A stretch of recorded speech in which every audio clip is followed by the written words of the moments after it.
Hello and welcome back to Wisdom in Action, the podcast where we explore what it takes to bridge the gap between knowing and doing, because that's where the real wisdom is born. I'm Oster Portnin, your resilience coach and podcast strategist, and I created this space to have honest conversations with real experts to bring you practical insights you can apply, not just think about. Today, we are joined by Mary Eldridge, a bilingual trauma therapist and founder of Pathway to Healing Counseling Services and Mind to Thrive. Oh, I love that name. Through her program, Boundary Reset, another important topic, Mary helps women move from guilt and people-pleasing into clarity, confidence, and authentic connection, all through power of healthy, embodied boundaries. Mary, welcome to Wisdom in Action. Thank you, Astra. So nice to be here. I'm excited. Likewise. We had a nice chat beforehand, so I'm really looking forward to this. So to start us off, what is one piece of wisdom that changed everything once you started applying it? I think realizing that so much about our lives is about people pleasing, right? Wanting to be accepted, wanting to be loved, wanting to feel connected to people, and how that actually drives our behavior into doing things that we don't really want to do or authentically we don't want to do. So, yeah. What made you realize this?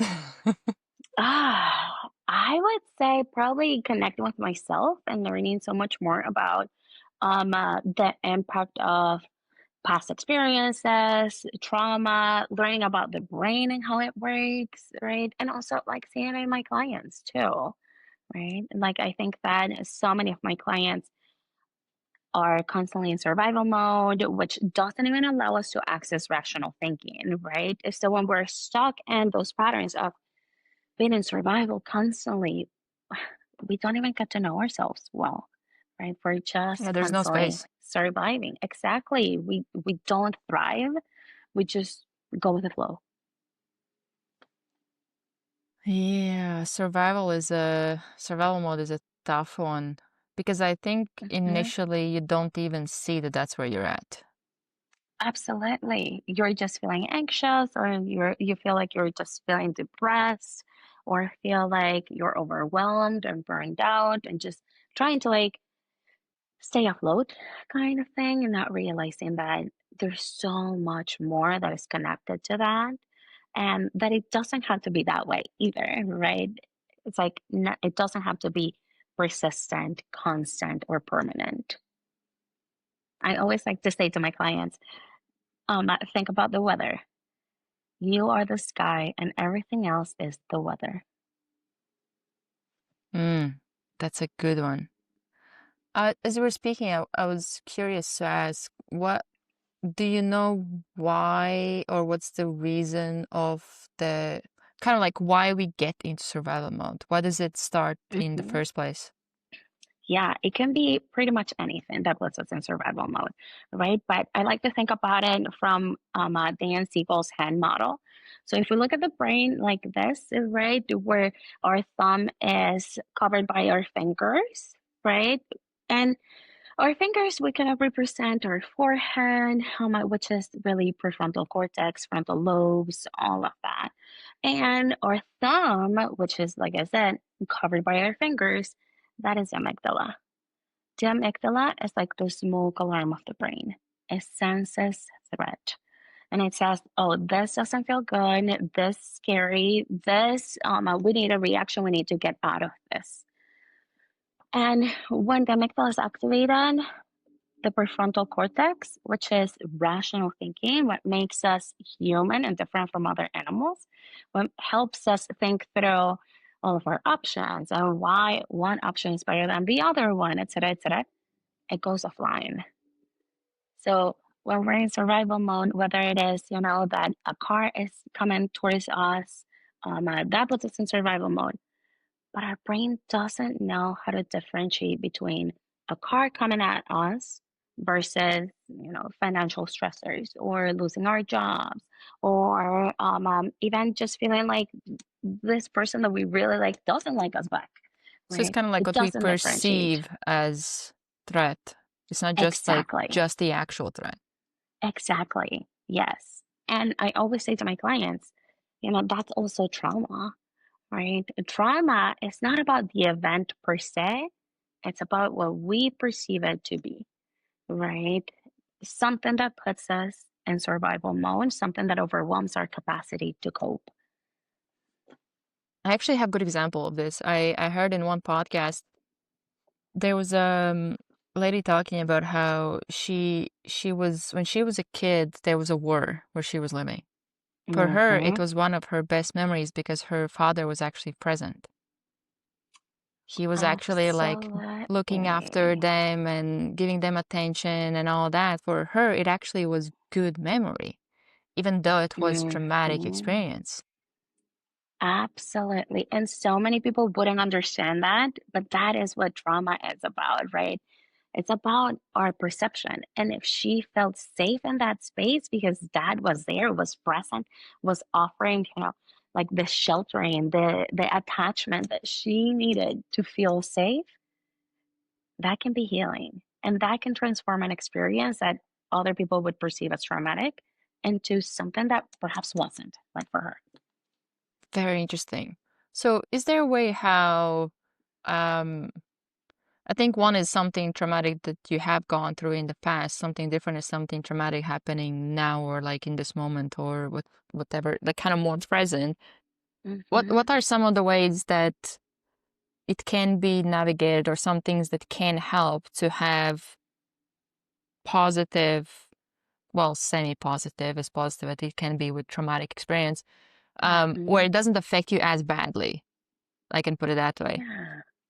Yeah, I think definitely talking to someone that is safe, supportive, and non-judgmental, right? Whether it is a therapist or someone that you feel really safe with and that you know that is not going to judge you, because compassion, empathy, and support really are restorative experiences. The sense of connection, the sense of being embraced and accepted and loved, regardless of what has happened to us or who we feel like we are, right? Or like what we feel like is wrong with us. And I say that in quotations because there's nothing wrong about us, but we feel differently sometimes, right? So talking about it is definitely really restorative.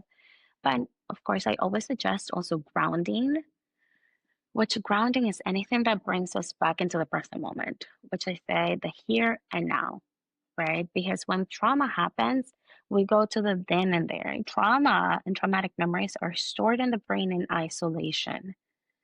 Our bodies, which, you know, memory is controlled by the hippocampus in the brain. So the hippocampus, when the amygdala is activated, doesn't work in the same ways that it would when there's safety, right? So what happens is that it won't store the memory and connect it to more adaptive memories, right? So that it doesn't get triggered as frequently. So that's why traumatic memories are stored in the brain in isolation. They just get triggered with like anything that's happening, whether it is similar or totally different. And it's impossible also to know what all of our triggers are. So, grounding can help us come back from that experience of re experiencing the trauma into a present moment where we are safe, where we are perhaps, with someone that is um, um, safe to us and supportive and compassionate and all of that. So, and it can be done in many easy ways. It can be even as easy as finding one thing of each color of the rainbow around you right now. So it can be as easy as that. What to do if there's nobody that feels like a safe space? Yeah, that's very possible. Absolutely. So for folks that don't have access to safe sources of support, I would definitely suggest exploring what safety means to them, right?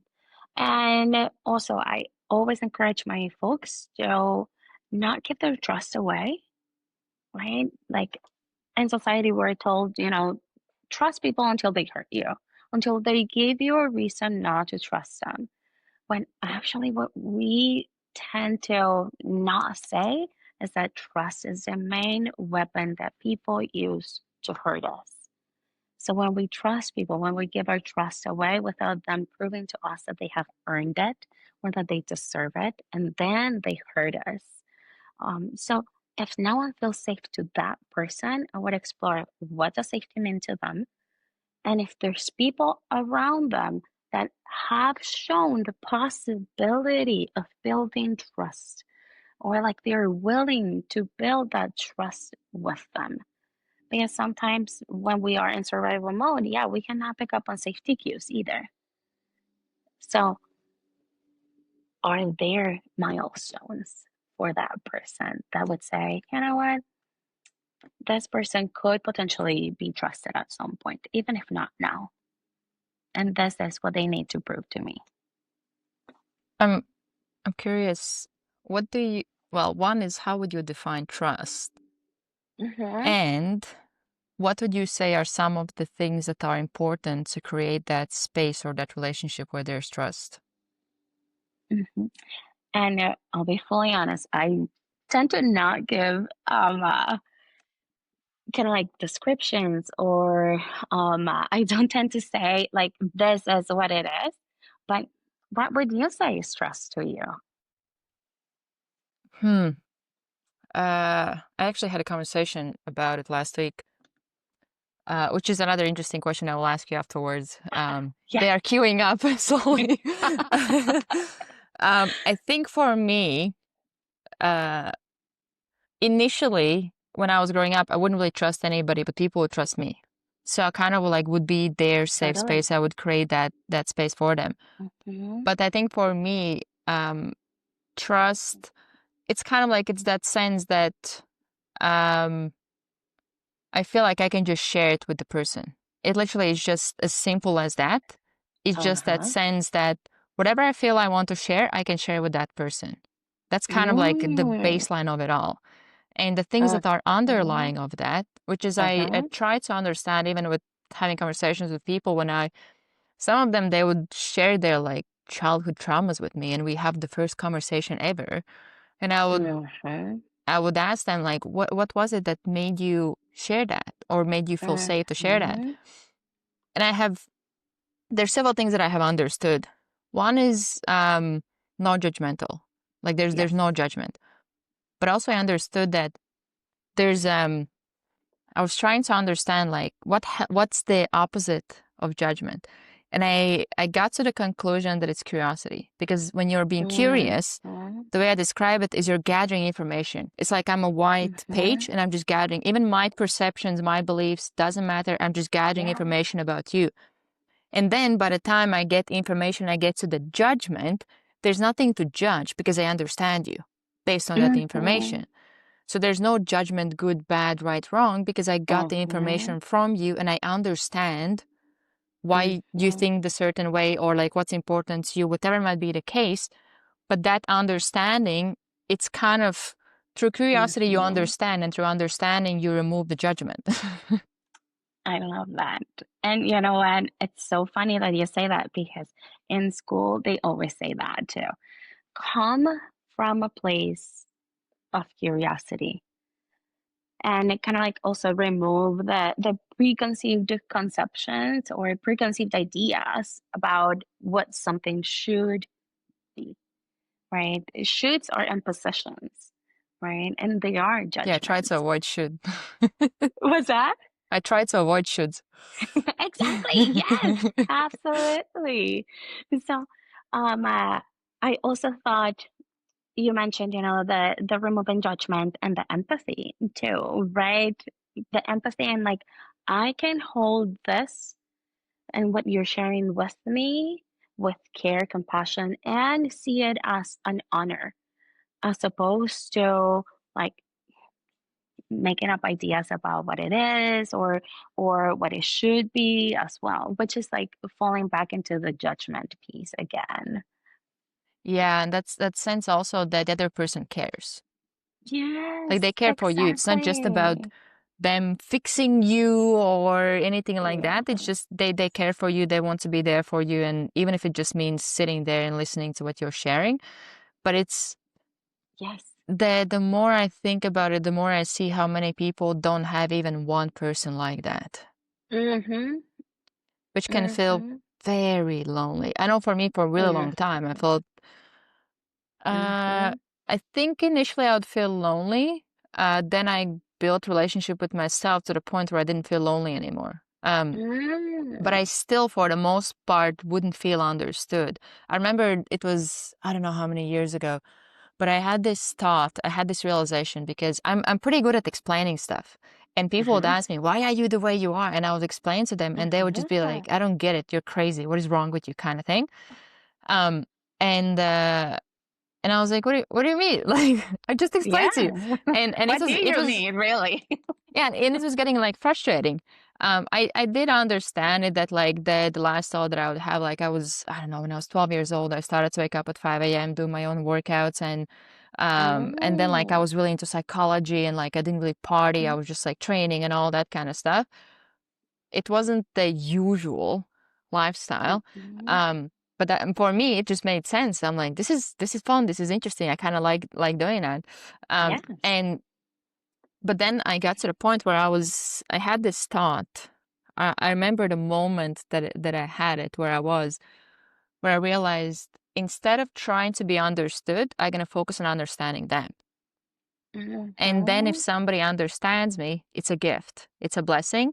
But I can't expect people to understand me because we have so many like Mhm. different backgrounds and experiences.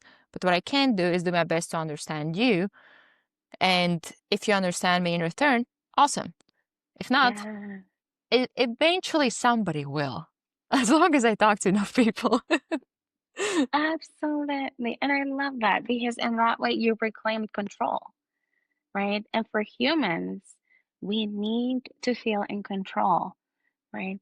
Because that involves safety. If we feel like, well, I can control what I do or I can control the outcome, even though we truly cannot control the outcome, but I always talk about perceived control.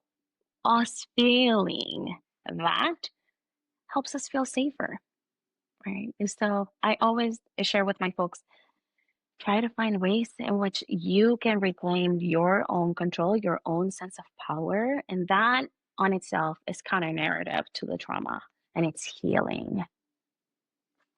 This is very interesting. So, like, the feeling of control is safety, but then also how, when it comes to sharing, how to Uh-huh. have that sense of control while you're being vulnerable. Yes. Because I think those are the moments when a lot of times we feel the least in control. Yes. Vulnerability, right? Hmm.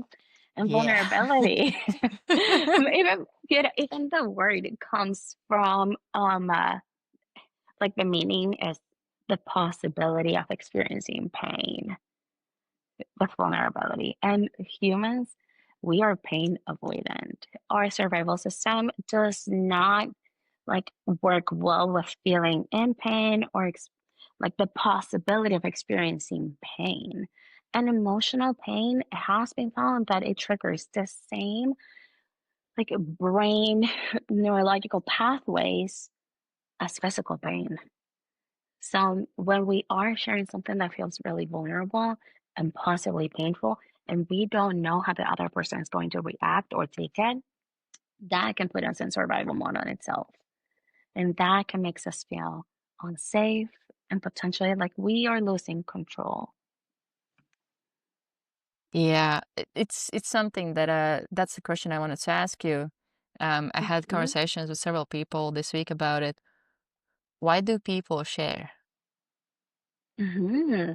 I literally Yeah. was asked this question, and I was like, hmm, You know, that's interesting that even folks who are experiencing a really high risk to self, right? And the possibility of hurting themselves, lots of times they share that other people don't necessarily pick up on their cues for sharing what they're experiencing. That's something completely different, right? But they do share and they reach out because people, us humans, connection is a basic need. Feeling accepted, feeling loved, feeling connected to someone else, that's one of our basic needs. And That's typically why we share, because we want to feel connected to someone that can see us and witness our pain. That literally was the conclusion that I got when I was thinking about it. I was Mm, like, the only thing that comes in mind is to connect.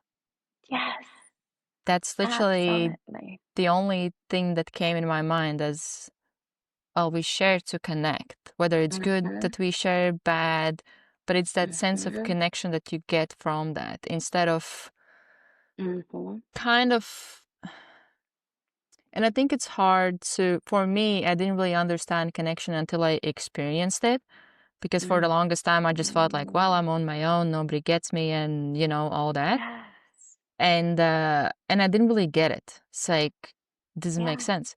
Um, or when people ask about all the like, oh, connecting and I'm like, Uh-huh. ugh, what do you mean? I don't get it. Um, but then when I started to experience even like what a real friendship is, where like when I would grow up, I learned that I just had to be the strong one. I had to be there for the other person. And that's pretty Mm-hmm, much it. That's the role for me as a friend. My issues, my problems, they mm-hmm. don't matter. Like I just need to be the strong one there for them, and that's it. Um, and then to experience that back and forth, which wasn't Yeah, conditioned, like there was no yeah. conditions on it. Mm-hmm. And the experience, I remember like I would even realize like I felt like I didn't deserve help when somebody would either like Mm-hmm. give some advice or support or something, and it wasn't like, oh, I paid for them to have like a session with them or something like Yeah. that.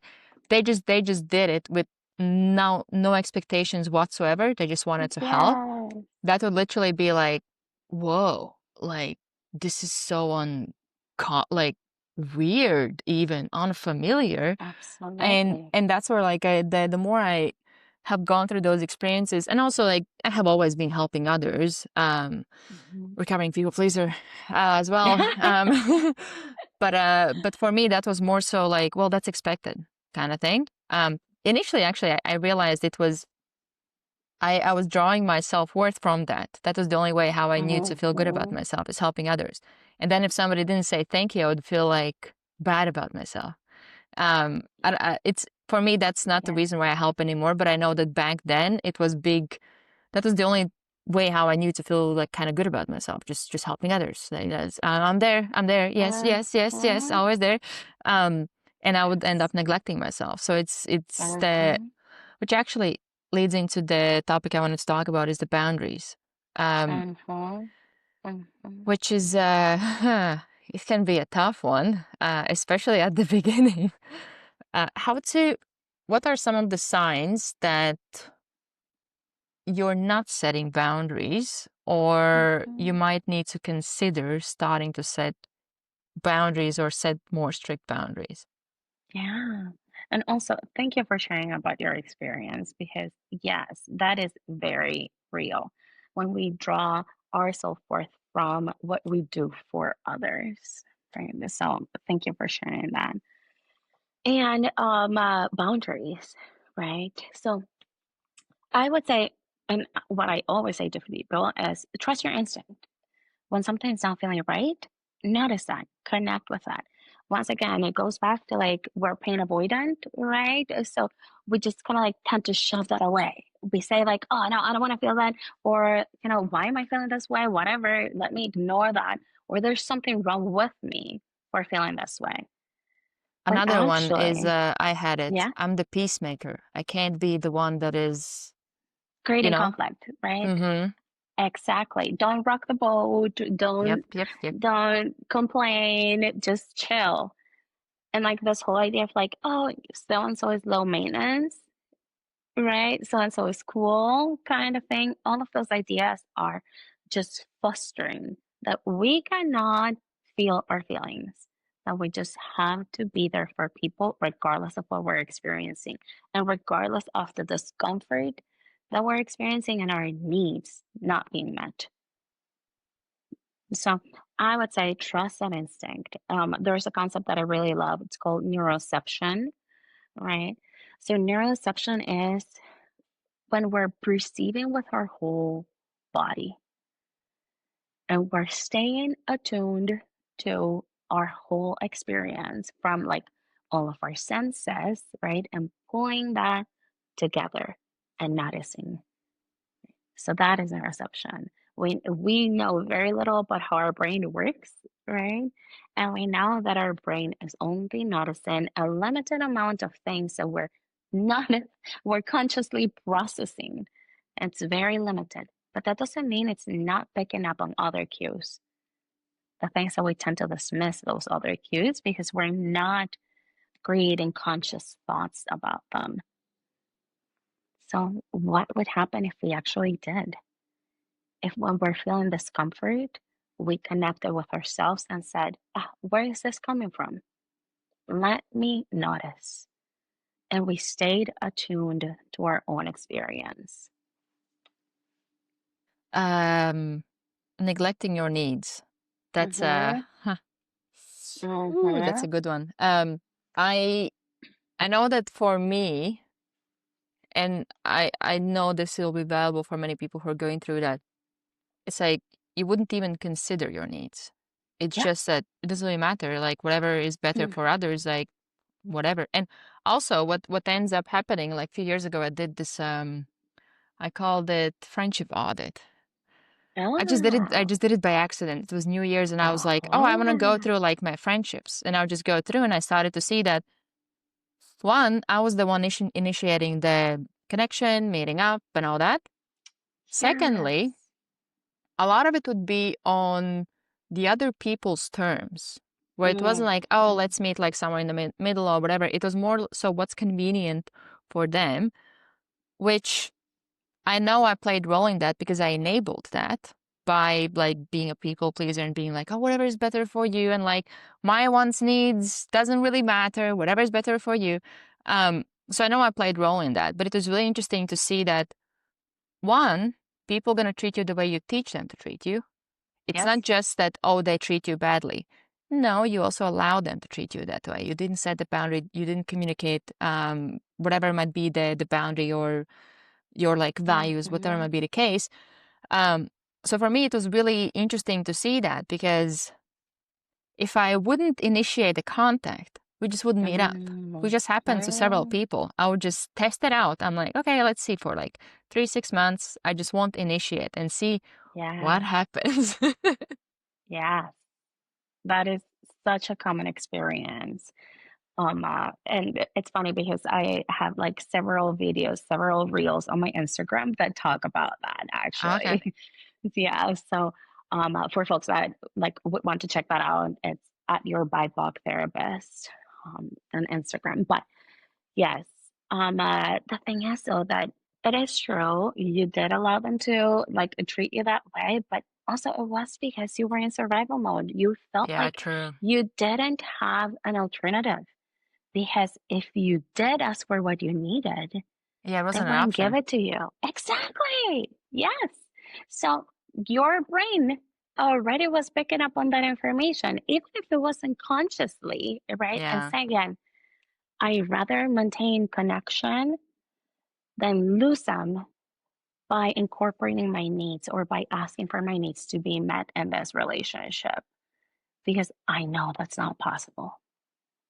So, I actually have gone through this like relatively recently where I was like, oh, I would I would grieve one, but not the relationship itself, but the mhm, potential of the relationship. Because totally. like I would have like a friendship where it was more so it felt like I was the giver and I didn't really receive, Mhm. or if I would receive, it wasn't for the most part, it would just make me feel misunderstood. And it would be frustrating. Yes. And but then like I started to go through the process of like slowly kind of letting it go and then like kind of like untangling myself from it. And I literally Mhm. went through like a process of grief. And I was trying to understand what Yes. is it that I'm grieving because I didn't get that much from the relationship. But I understood Yes. that it was the potential of it, what it could be. Yes. Thank you for sharing that because yes, and I feel like grief overall is so misunderstood in society. We tend to think that grief is only about the death of a loved one, right? Including our pets. When actually we grieve almost anything. Like even not getting a promotion that we wanted, even like I got the injured loss of a last year. friend. Like I got injured. I haven't been Yeah. playing basketball for 10 years, and I Okay. found a team. We signed up for like amateur league, Yeah. and that week on Sunday we were supposed to have the first game, and I'm a really important player in the team. And on Tuesday I injured my ankle, and I knew that Oh, I'm not playing. I will be out for at least a couple of oh, months. And I remember on my way home, um, literally as I was walking towards home, I was like, the little me is like in pain, like she's grieving over it because I was so looking forward to it. And I'm also like, back when I was playing, I would be like anxious, insecure. I'm not like that anymore. So actually I was having a lot of fun, and mm, I was able to see how good I was, and I was like, oh, I can't wait to play. And I know my team is relying on me. I'm like pretty much like the key player. And mm, I just went through like a little moment of grief. Like that evening, I would just like have a yes. cry, and I'm like, usually the way I look at crying, um, the way I describe it is that there was one like few years, not few years, like it was probably like 5, 7 years ago. I was sitting in my room and I was crying, and I noticed like these like dark thoughts circling above me. And what I would do is Mhm. I would grab onto them, I hold on to them, I feel worse about myself, and I start to cry more. So I kind of Oh, like go down that like negative, like it's bad yes. spiral. The spiral. But then Mhm. I realized that it's just emotions coming out. So I just cry, and I'm like, is there anything else that wants to come out? Okay, let's cry a bit more. Anything else? Okay, we're good to go. And I just move on with my Beautiful. day. So I don't Yeah. attach to whatever comes up, because when you're in a negative emotional state, so many negative thoughts can come up. So I Yes. don't try to, I see them, but I don't try to grab onto them. I'm just allowing myself to feel that shitty feeling. I Yeah. allow it to go through, and then I just move on with my day. Slightly more puffy eyes, but I can deal with it. Absolutely. I love that. And that is mindfulness, right? Yeah, it took a When lot we of awareness. when we totally, notice the thoughts and we let them go. And it's also radical acceptance. Like Yeah. when something is happening and it just is. We don't have to form judgment about what is happening. We just recognize that it is. That's it. Do And let do it you go. have any advice with self-sabotage? Yeah. I would ask people where that's coming from, right? Like, is it coming from a place of feeling undeserving of success or love or compassion, right?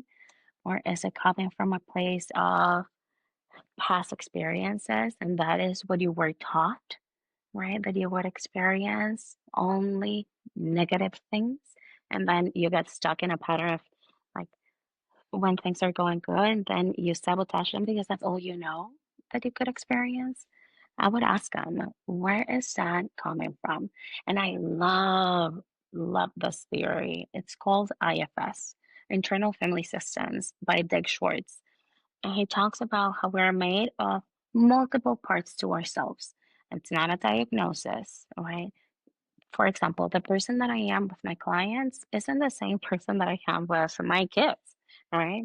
I have to channel different parts of me in different contexts for different reasons, different functionality, and because the people are different, the circumstances are different, right? So, but we have one type of parts that is called the exiles who are the ones that carry pain and hurt and trauma. And we push them away into exile. We don't want to see them. We don't want to hear them.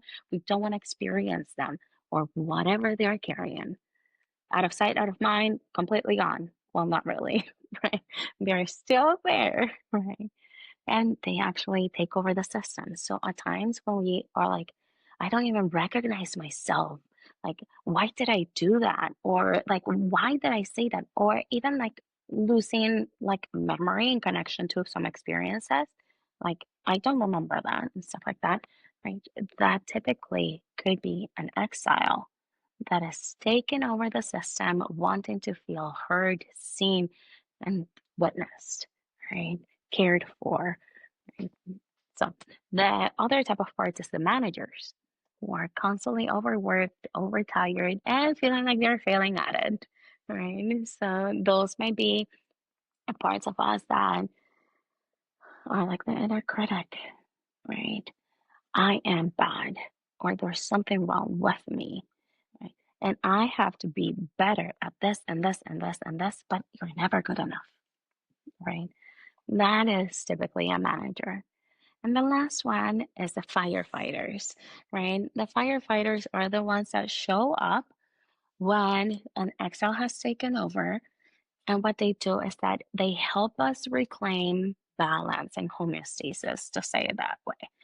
They bring us back to normalcy, right? And I say that in quotations too, right? Those might be parts that use substances. They may be parts that shut down. They may be parts that engage in disordered eating and stuff like that, right? Those are parts that are trying to help us cope, even if they're hurting us. And every part every part of us has good intentions, even if it's causing us harm. They're trying to protect us from something. Like the inner critic is trying to protect us from isolation, feeling disconnected, being disliked, all of those things.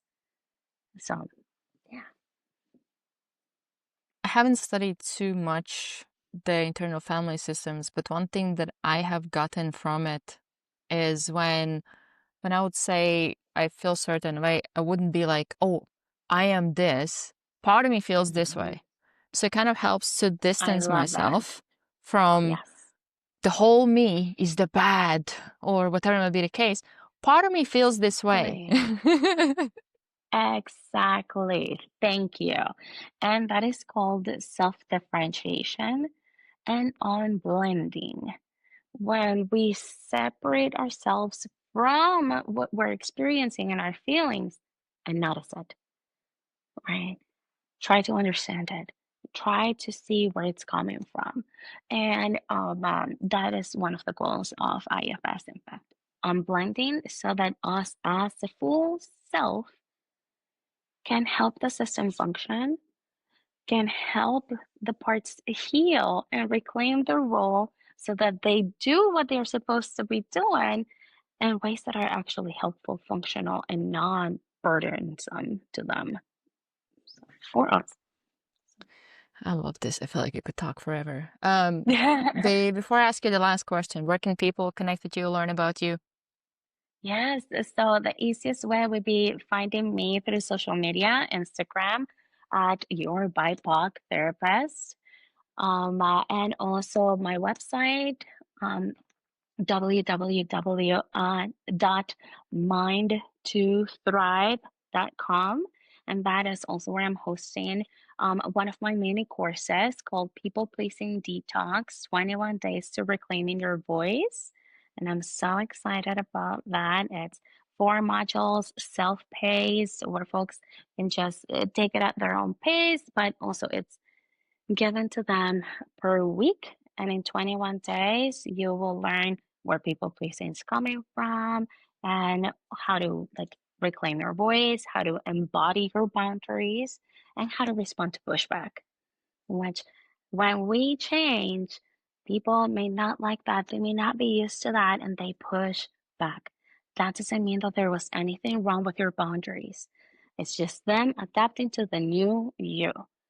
And the more that you flex your boundaries to continue to adapt to what they need from you, what they want from you, the more that they will continue to push.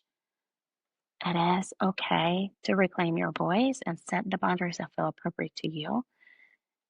And people should manage their own feelings and process their own experience around what you need that is different than they wouldn't expect.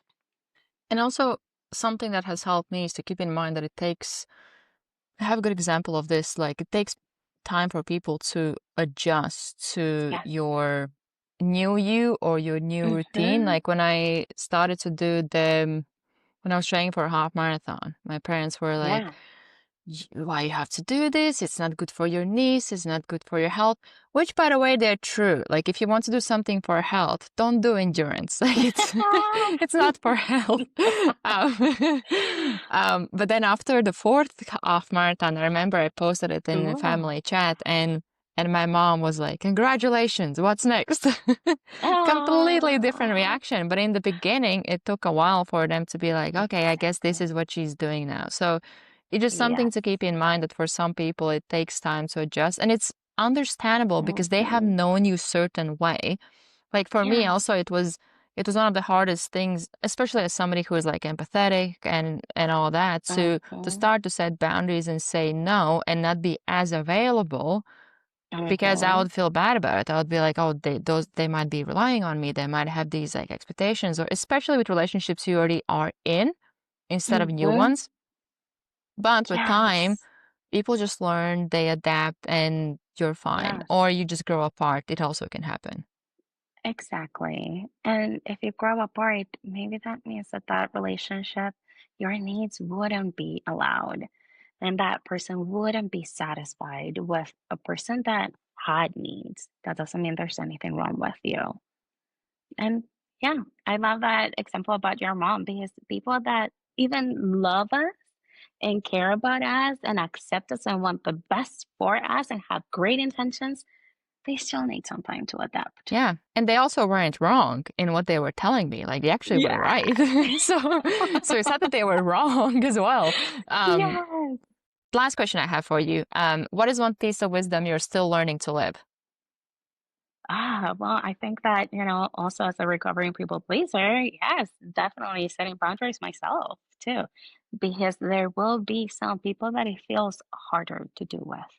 Whether it is because, it's an authority figure, maybe your boss, or maybe your children, or maybe your spouse or a loved one overall. It can feel hard still to set certain boundaries, but that doesn't mean that you shouldn't. And it doesn't mean that there's anything wrong with your boundaries and your needs.